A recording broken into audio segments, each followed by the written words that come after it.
else. Clothes don't fall like magic. Haven't had time to myself, except for the carpool traffic. I was on the partner track. All those years I can't get back. Would it kill you to say thanks? A little gratitude goes a long way. You're welcome for all the time I put in. You're welcome for raising our 3 kids. Do you think they turned out so great on their own? Oh no. You're welcome to grab another round. You're welcome to crash on your friend's couch. 'Cause even if you came back, I'd be alone. So you're not welcome home.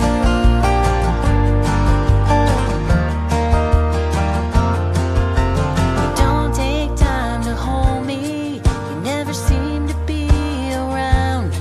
I've been busy busting my back, holding this fort down. Your only job is to cut the grass on Wednesday, take out the trash. But the grass is long and the trash is tall, so I took care of it all. You're welcome for all the time I put in. You're welcome for raising our 3 kids. Do you think they turned out so great on their own? Oh no. You're welcome to grab another round. You're welcome to crash on your friend's couch. 'Cause even if you came back, I'd be alone. So you're not welcome home.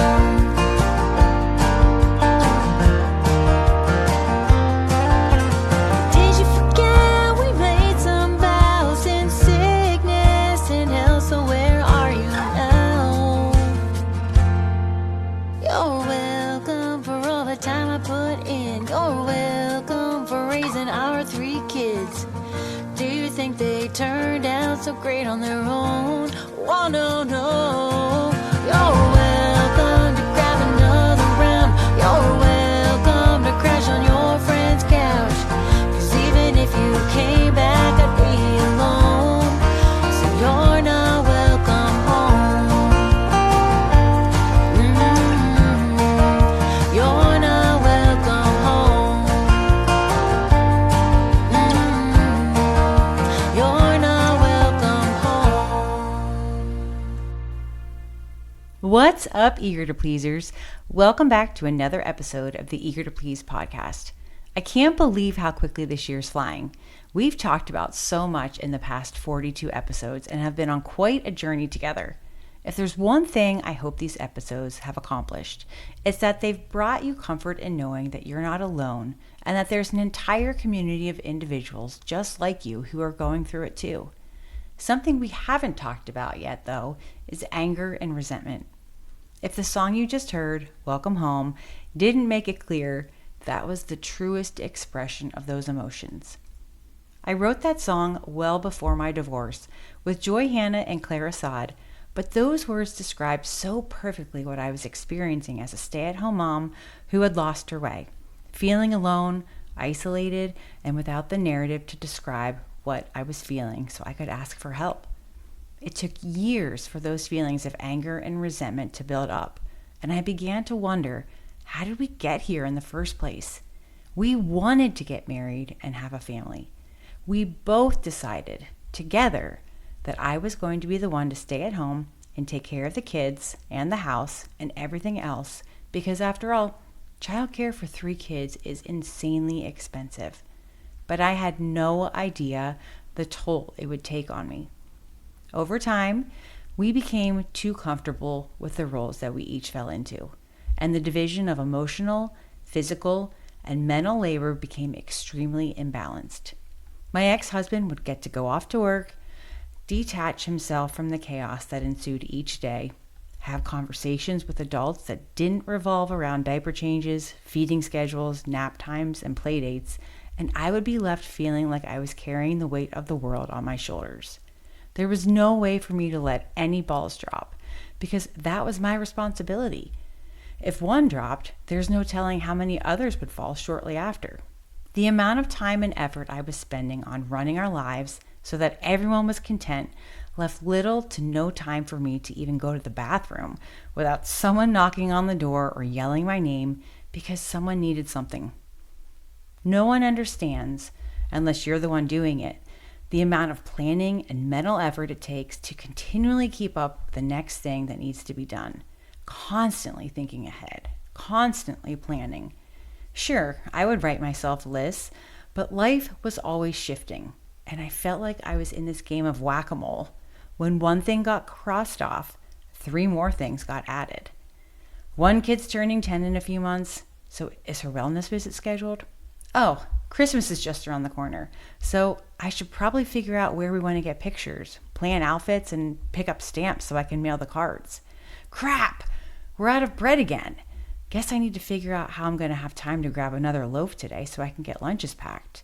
And while I'm at it, the kids need their uniforms cleaned for the second game this week, so I need to remember to switch the laundry. The list goes on, and as it continued to go unnoticed, I continued to grow bitter. It's hard to say if his acknowledging anything would have changed our outcome, so we could have course corrected before we got to the point of separation. But as we said in the song, a little gratitude does go a long way. After all, we're all human, and we want to feel seen, appreciated, and respected. So without knowing it, the anger and resentment began to build. If I didn't feel like he was pouring into me, why would he think I would want to pour into him? It was already taking every ounce of energy I had to take care of our kids and home life. What more could he expect from me? Little by little, I could feel myself becoming tense and annoyed when he was around. I would avoid spending time with him and constantly replay things in my head of things he hadn't done that irritated me. I became this miserable, unrecognizable person solely focused on what tasks needed to get done, because those tasks are never taken off your list. With the exception of Christmas cards, I might add. That's something that we can choose to skip, because who cares if they don't go out this year? The only person who's putting pressure on yourself to send them out is you. But at the time, that wasn't negotiable. I had already set the precedent that I did them every other year, so I couldn't stop now. And those other tasks, though they seem menial and insignificant, they amount to a whole hell of a lot when you combine them all and the responsibility falls back on one person. Looking back, now that we're past that phase of life and I've been able to reflect on how things landed, I learned a few things. I learned that I subconsciously witnessed this mental load inequality from the time I was a little girl, not only between my parents and my own household, but for my grandparents too. My mom was the one to plan vacations, schedule doctor's appointments, coach our softball team, take us clothes shopping, and cook 99% of the meals. On occasion, Dad would grill or make meatballs from his Italian mother's coveted recipe, but for the most part, it was my mom running the show. My grandmothers were the same way. I also learned that I didn't really have the full support of my husband or his family either. Let's take the wedding, for example. Trying to get him to help me make a decision was like pulling teeth. Every decision fell to me.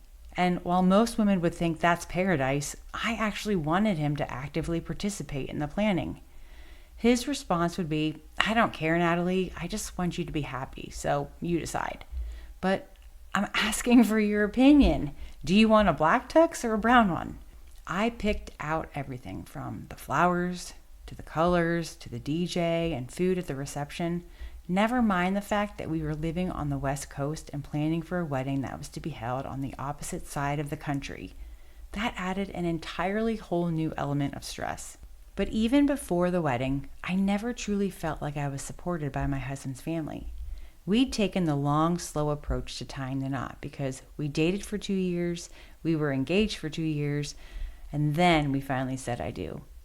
It was sometime during our engagement phase, and we were visiting his family for Christmas when his oldest brother had said something to me. He's like, we didn't really get you a gift this year because you're not in auto yet, but you're 90% of the way there. I mean, are you freaking kidding me? Who in the hell says something like that to someone who's going to be marrying your brother? I was livid and hurt, and I quite frankly wanted to punch him in the face all at the same time, but I had to bite my tongue. Not fully sure if my ex ever said anything to him. I doubt it though, because he hates confrontation as much as I do, and because I never got an apology from said brother. I'm not even sure what made me bring it up to my soon-to-be father-in-law at the time either, telling him how hurt I was by it and that I wanted to write his son a letter to say so. But I was strongly discouraged from doing that because I was told that words can't be taken back once they're out there. Well, no shit. Your son just said that to me, and no one told him how crappy that was for him to say to a family member. Same name or not, that's unacceptable. All that to say is that feeling angry and resentful is normal for any of us. It's when we get stuck there that it turns into a dangerous place to live. When we feel anger or resentment, it's our body's way of signaling something needs attention. When we hold on to those emotions, it becomes harder to communicate openly, empathize, or feel close to others.